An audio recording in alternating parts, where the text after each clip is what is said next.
All right guys, today we're gonna be doing something a little bit different. I wanted to make sure that we got all of your questions answered regarding the swing. So what we did is we posted a Q&A on Instagram and we collected tons of questions, and I'm gonna go through as many as I can here in this video, and these are just gonna be direct insights as to very specific things with just the swing. So if you're trying to learn HLP, if you have these questions that you're not sure how to get the answers to, we're gonna be giving a ton of value in this video, so make sure you stay and watch the whole thing. Also, if you're not following us on Instagram at Optimal Power Performance, go do that so that way you can join this, because if this works out really well and you guys get a ton of value from it, we'll do it all the time. So make sure you follow us over there. All right, to start this thing off, the first question is, what is on and around? This is like HLP classic lingo, okay? On and around is just the feeling of creating a really good coil in your rear leg. And the reasons why it's called on and around is because most players kind of start in this midsection stance right here where the weight is like 50-50. And when the weight's 50-50, it's really hard to feel the coil, just because usually we have to sway ourselves back, try to coil forward, and then it just becomes really sloppy at that point. Plus, if you stay with your head right in the middle of your body, it's really easy sometimes to just go like this and weight the front side too much. So when people are first learning, it's much easier to just explain on, head over the foot, around, rear leg, turning towards the pitcher, okay? Now, a couple things to that, a few nuances, and then I'll move on. I wanna try to answer these quick, but when I'm doing that, I want the pressure in my forefoot, I want the knee to not move, and I wanna start with my head over the foot.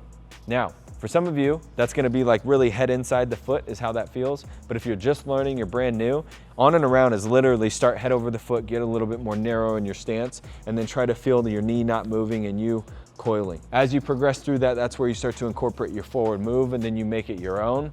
But essentially, that's what on and around is. On, head over the foot, think hip just sitting right on top of the ball of the femur, and then around is you learning how to coil. You need that when you do your forward move throughout the loading process. Next question, would you recommend a narrow or wide base? Both work. I've seen guys be extremely rear-legged in a very, very wide stance because they have a really good feel for what that looks like. I've also seen guys be able to succeed really well from a narrow stance. I'd say that the only thing that I really recommend here is that starting narrow is usually easier. Kind of like what I just talked about in the last question, is when you start narrow, it just gives you the opportunity to actually feel on and around. And so think about this, whenever you're learning anything new, the easiest way to do it is to constrain yourself, remove slop, remove slack, remove extra moves, remove rhythm even, and just focus on the one thing that you really want to try to improve or try to learn. And so I recommend starting narrow for almost everyone, and then progressing to a stance that fits you, right? So if you really prefer wide, I don't think that you should be trying to learn it wide, because we've had a lot of guys come in wide and then we have them understand the concept, they get what it feels like in their rear leg to actually have that forward, and then when they widen out, then they actually can do the same exact move. However, if it's a toe tap, no stride, leg kick, doesn't matter, but you gotta understand it first, you gotta know what it feels like first in order to actually go back to where you came from. Last part to this is, if I stay wide and I start wide, right? Like I came in wide and I'm gonna stay there to try to learn it, the odds of me learning it are just gonna go down a little bit. It's gonna take a little bit longer because I'm in the same position I've always hit from. It's similar to like the neck slot thing. Like not that many people hit with the bat like sitting on their neck. I can't think of anybody off the top of my head that just hits from right here. But if we stay in the same position that we always stay from and try to incorporate the swing and we don't constrain ourselves to exaggerate certain things, it's just gonna be harder to learn. So anyways, I recommend narrow first, and then you can literally make it your own however you see fit from there, as long as you understand it. All right, next question is, for someone learning HLP, should I do no stride or a hover? Honestly, do both. No stride is usually easier to like grasp the initial concept of it, just because you're removing stuff. And if you have a big issue of like lunging forward with that front foot in the air, simplifying it down and trying to learn how to coil yourself forward with that front toe just kind of touching the ground and being weightless, it's usually just easier to learn. So what we do though, it's usually like a 3-step process, and throughout these 3 steps, the difficulty on the drills just gets a little bit higher. And so usually we'll start some stuff on the tee, we'll do feels and drills there, constraint drills, heavy on that. Then when we go over to the flips, you either progress the drills depending on the skill level of the athlete, or you do those same exact drills, just a different variation now because the ball's moving. Now you can do all sorts of angled flips and things like that. There's so many different things that you can do, but it's usually a similar progression to what we had from the tee over to the flips and then over to machine or BP. And each one of those, because the difficulty layer, it just like layers up and gets a little bit more difficult, the athlete learns what that feels like in different timing windows, right? Like between a ball not moving and then a ball moving, it's gonna be different. As the velocity picks up, it's gonna be different. And so you're gonna be able to feel what it's like to do no stride, leg kick, hover, all that throughout your drill process. But the biggest part here, the most important part, is that you actually follow a program. And I don't know of anybody else. I believe that we're the only people that have like a high level system for this, because we just have more volume than anybody training this. But our system makes it so that way when athletes do these drills, there's a reason why they're doing them. And we break that down to a T for them in our remote training, in person, the whole nine. So that way they have all the context as knowing why they're doing drills, how they're gonna progress from those drills, and what the main point of emphasis is in those, which is way better than like learning for free online. So if you're interested in that though, shameless plug, we got the link down in the description. Best online training ever. Go check that out. Next question is best part or simplest part of the high level pattern to focus on when coaching younger players 12U. I'm gonna safely assume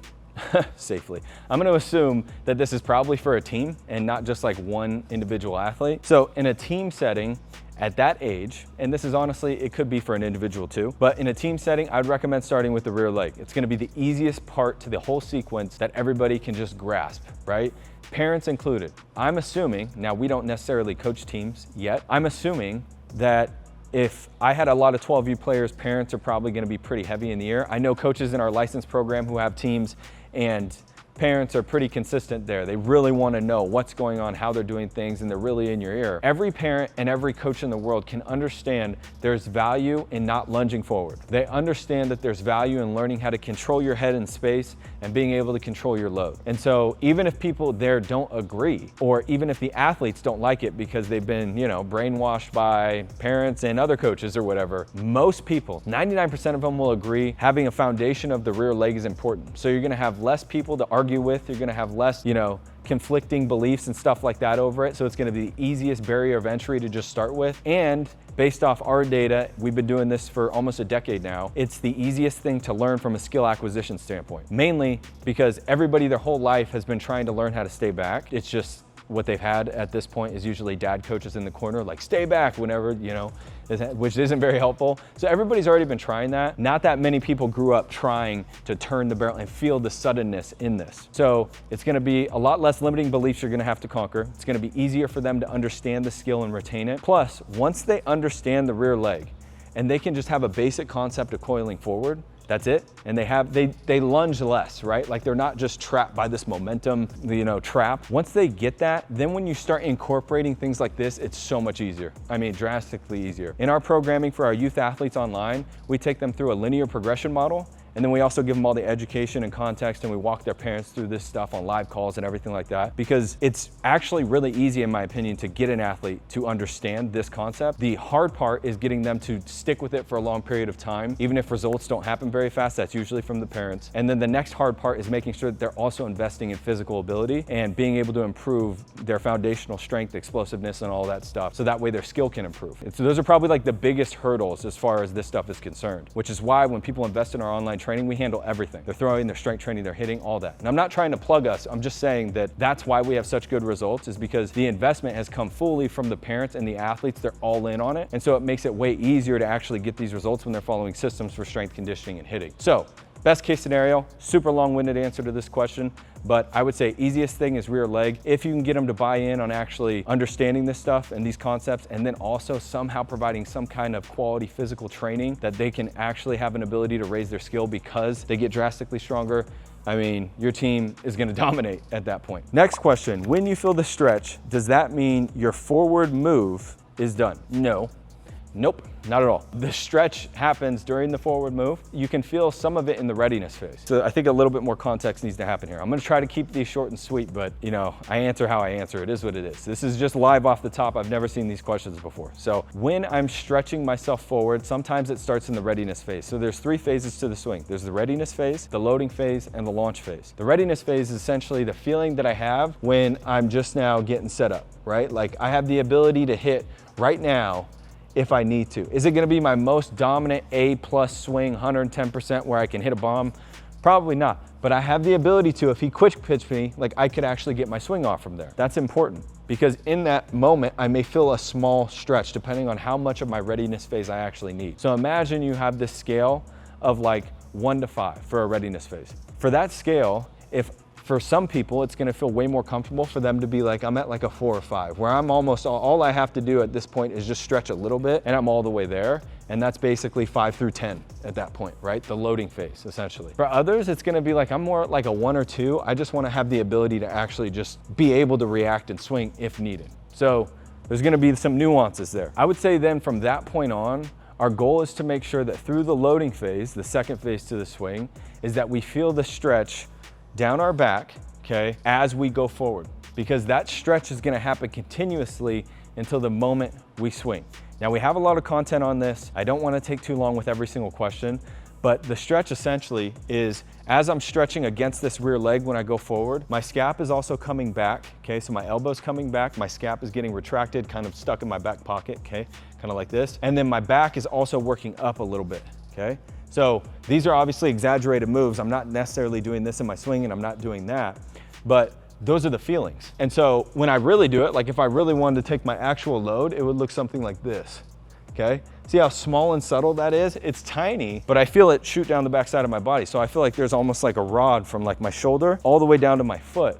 And that is essentially, that back stretch is what keeps me back as I go forward. So I have to have that all the way until the moment I release. And then in my mind, it feels like a bow and arrow that I'm actually pulling this way. And so when I pull it up and then I release it into my rear leg. That's a good visual that I like to use. In a snap stop drill, should the barrel whip in front of the hands at contact? It doesn't really matter. It's more so what the goal is of the drill. So when we're doing a snap stop, we can do it for a number of reasons. The big reason though is just to remove arms and remove the feeling of like ball anxiety, like we have to go out and get something. So the idea of a snap stop, for those of you who don't know what that is, that's a drill where I'm essentially learning how to pivot in space, okay? So as I turn, see how my hands don't really go anywhere, okay? I'm not doing any of this, they're just right here, okay? They're just staying in one spot as I turn, okay? That's turning in space. And that's the whole goal of a snap stop, being able to have the ability to do that at all pitches, whether it's high, whether it's middle, right, whether it's low, it doesn't really matter. And feeling this barrel essentially drop into a pulling rear leg. So you can even do it with a band around your neck, and it literally, like this is literally all you're doing. You're just trying to hit high, middle, low, doesn't matter where it's at, outside. If it's inside, the rear leg turns me a little bit more. It's all the same. And so you're learning how to take the same swing, same approach to all of your drills. And sometimes if I did that, like if a tee was right here and I did a snap stop and I pulled the trigger, the barrel would go right ahead of me because I'd be stopping right here. I would do the snap stop, and then pull back because of the emphasis of the drill and what I'm doing. So I would say it's probably gonna go ahead of your hands, but it's not the main emphasis of the drill, so don't worry about it. Next question is, does increased mobility help you hit harder? No. You could be a brick house with absolutely no mobility whatsoever and hit harder than everyone. Strength, real quality strength training, structured programming, a systemized progression over a long period of time, not just off-season training. Parents, actually in season, moves the needle, especially at younger ages, but real training is going to help you hit the ball harder. Mobility does not. However, I will say this about mobility. It's not a bad thing. There is a difference between passive, like flexibility, which is like yoga and stretching. None of that is very useful for baseball at all. And then active mobility, which is you layering in strength in extended ranges of motion that you technically don't have strength in right now, but you're building that. So you can increase your active mobility, and then layer strength inside of that new range of motion that you create actively, not passively, with stretching and yoga. Okay? And so active mobility is important, but only to the point where you need to improve on certain joints that actually don't get into ranges of motion that benefit you as a player. And so there could be a million different examples that I could use for that, but honestly, just think about this. You have to meet the imposed demands from your sport. And so if there is a limited range of motion, like rear internal hip rotation is one of the most common ones for every baseball player on your dominant side. So if I'm a right-handed thrower, like usually a lot of right-handed throwers lack right-handed internal rotation in their hip socket. But if it lacks it so much that you don't feel an ability to actually coil the pelvis around the ball of the femur, at that point, then it would be something that you really need to improve on and increase in order to do XYZ in your game and feel XYZ. Same thing from the throwing standpoint. So it's like mobility is important, but only for what you need and just a little bit more. It's called an optimal surplus of mobility. And I'm not just saying optimal because our name is optimal. I'm saying optimal because that's actually what it's called. It's an optimal surplus of just enough mobility that allows you to actually perform whatever you need to perform for your sport at a high level, and then a little bit more so that way if you get stressed beyond that, you don't get hurt, because that's where injuries come in, is you move past what you actively own and then you get into places that you only have passively been, but you're expected to provide a ton of force there, and then all of a sudden that's where stuff breaks, that's where stuff tears, because you don't have the strength to be able to handle what's in this passive range. All you have is what's here. So if you can increase your active and then now you have this, great, right? So I hope that answered your question.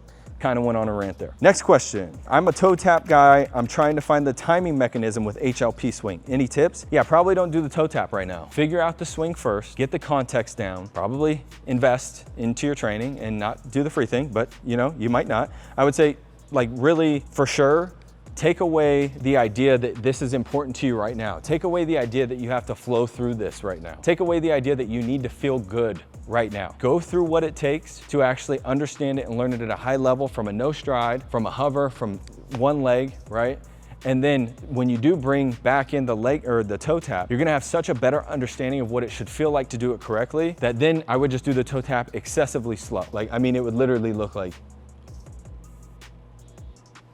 real slow, way slower than what you normally do in a game. What I've seen players try to do though is they try to take their normal stances, their normal timing mechanisms, their normal rhythm, and they try to bring that into this whole new thing. And it's like, that just is like against basic skill acquisition 101. It's not that you're trying to take what you currently have and then just integrate some bits and pieces of the swing. You need to go all in on figuring out the swing and how it feels, and then integrate your own feels and rhythm after you do that. It's kind of the opposite of what people do though. And so you're really gonna go nowhere fast if you just try to, like, all right, I'm gonna try to turn the barrel, I'm gonna try to be more rear-legged, and then you go hit with your friends and you're just literally doing the same stuff. It's like, your needle will move, but over a very long time horizon comparative to somebody else who just like knows exactly what to do, when to do it, how to do it, it's structured, it's laid out, they follow a plan, wham, bam, thank you, ma'am, they get there 10 times faster. So anyways, that's how I would progress it. How do you stay one-legged while keeping direction towards the oppo gap? The direction has nothing to do with you being one-legged, meaning my direction hasn't actually taken place in my swing until the moment that I actually launch. So in phase 1 and 2 is when you're heavily focused on the rear leg. In phase 3, you focus on direction. Now you can't do that in a game, right? Like, it's not like, this is where it becomes a problem for a lot of players, because they get told these cues of like, just go to the opposite field, just hit the ball on the ground to second base, just do this, it's gonna clean you all up. And then in the efforts of trying to do that, they're like pushing, you know, to try to push everything to second base. They're trying to make their direction happen after launch. And everything that happens right in here has already been dictated by what happens here instantly. So it doesn't have anything to do with your rear leg, except for the fact that if you slip your rear leg, your direction is gonna be bad anyways. So it's important that you're rear-legged, but the rear leg itself doesn't affect direction until the moment you launch. So now let's talk about that very, very briefly. We have a lot of content on this already, but I'm just gonna cover it really fast. My direction at launch, it's gonna be dependent on how I put force into the handle. And so in my mind, this just helps like add a layer of direction, is I wanna turn this barrel up like this, okay? In this way. So imagine like I do it so hard that I can do this and throw it right at the second baseman's head, right? And it just like keeps raising, but it's spinning in this direction. okay? That's the direction that happens from the upper half, right? So that way I don't pull out my front shoulder. I kind of just replace front shoulder with the rear shoulder as I do that, right? The second part of the direction, probably the most important as far as how this happens once you launch, is the rear leg, the rear hip, the rear knee. I feel like doesn't matter where the ball is pitched, even if it's inside, I feel like my first move, it's so sudden, it's towards second base as well. So the combination of these two pivot points with the direction at launch, which by the way happens so fast that you can't really see it. It's just how you train in your constraint drills. So how you isolate constraint drills in your launch phase and in your load phase. It's how you isolate them and train them over time that when you put the full swing together, it creates that quality direction right out of the gate. And the reason why that's so important is because when I do this and my rear leg is really, really good, if I do this at first, but it's inside, my rear leg takes me all the way there and it turns me to that ball that's inside. But I have the approach of staying inside of it because of how I launched at the beginning. That's where my direction is. Direction has absolutely nothing to do with anything that happens after you have already done this. Like nothing. You can't control it at that point. You've already been set up for either failure or success based on that. So I hope that answered your question as far as the rear leg, just because, you know, it was like a loaded question. So I hope that answered it. All right, couple more questions. So do you think HLP and backspinning balls to all fields go together? Yeah, duh. I don't really know how else to answer that one. Yeah, I mean, people think that when they see HLP online and they see our drills and they see these concepts and stuff like that we're just teaching kids to like pump balls into the air and hit the top of the cage. We're not. It's heavily focused on consistency and technique, and it has nothing to do necessarily with that. But yeah, I mean, it's the technique that actually gets you on plane soon enough to meet the trajectory that the ball's coming on, right? Ball's coming downhill. We swing down our backs, we swing down, but we catch it on the up. We don't swing up. I hope that makes sense, but that's about as much context as I can give for a question like that. Tips on adding style and not being robotic. First tip, stop caring about style. It's not important. It's not a needle mover in your actual production quality. So if it doesn't affect that, it's like, it doesn't matter. But besides that, if you're feeling robotic doing what you're doing right now, you just need to learn how to progress your constraint drills from where you're currently at to actual in the game setting. This is a very big pitfall from people who try to learn all this stuff completely on their own. And honestly, from all of the calls that we've had with all the guys that have gotten into our community and joined our online training, it's usually from parents, from fathers. Just statistically, you're gonna get more males for that, but statistically, it's gonna be more dads who have been trying to teach this to their son, at least 11 years old and up, trying to teach this to their son for years. And what sucks about that is, like, I get why you're doing it. I'm a dad, I have 5 kids. I wanna have that kind of relationship with my kids where I can consistently work with them on their sports, spend that time together, of course. But at some point in time, you have to go from like just doing the constraint drills that you see online and actually learning how to progress them so it transfers to the game. And that part right there takes a lot. It takes somebody who's dedicated to just that. It takes, in my opinion, the fastest way is it takes an expert who can actually navigate those waters based off the hundreds or thousands of clients that they've had in the past that can help you basically skip past that as fast as possible. And then you're never gonna be perfect. So it's also having an expert there who can tell you like when you're falling off, when you're, you know, to keep you like in the straight and narrow. And so if you're feeling super robotic right now, it's probably because you're just trying to hammer home a ton of constraint drills and you don't really know what the next step is in your progression and how to get there. And the only thing I can say from that is kind of like I've said this whole video is like, it's a pay to play game. Like you gotta go invest in yourself. And when you do that, like you'll see why that's so important. By the way, I paid to play my entire life. Like I paid every facility you can think of, coaches that are still out there right now. Like I did that. I did that for a very specific reason. I was trying to get from where I wanted to go to where I needed to be as fast as possible. I knew everyone else out there had more information than me. So you just do it. And it's like, if this is what you really want, you find a way to make it happen, in my opinion. So if you're feeling super robotic, 1, you don't really need to worry about adding style, but 2, like just either figure it out and get better at learning how to progress yourself or hire somebody. Next is, does the snap trigger the tilt or the tilt trigger the snap? Good question. But they happen at the same exact time. And everybody needs a different cue sometimes to get one thing to happen in their swing in the moment. So for some people, I've said the tilt should set you free. It's kind of like a saying that I've used with some of the guys, because a lot of times they feel like the moment that they tilt is the same time that they swing, but they feel it in their hip first. So they feel like if they prep themselves as they go forward to tilt from the rear leg, that it's just gonna speed that move up for them. And so for them, it's like they may be thinking tilt right when they launch. and that helps them launch their barrel right. But usually guys like that, they also do this really well already, and their issues were like more east-west with their hips, a lot of hip rotation and stuff like that. So now you give that context to somebody else who has an amazing tilt, amazing rear leg, and they don't even have to focus on it at all, but they just don't do this at a 10, then it's like, I'm gonna be focused 100% on just making sure that you do this as hard as you can the moment that you pull the trigger. And honestly, for most people, this is probably the trigger for everything. However, it really does depend on like the athlete, how he's learning, how he's going through his process.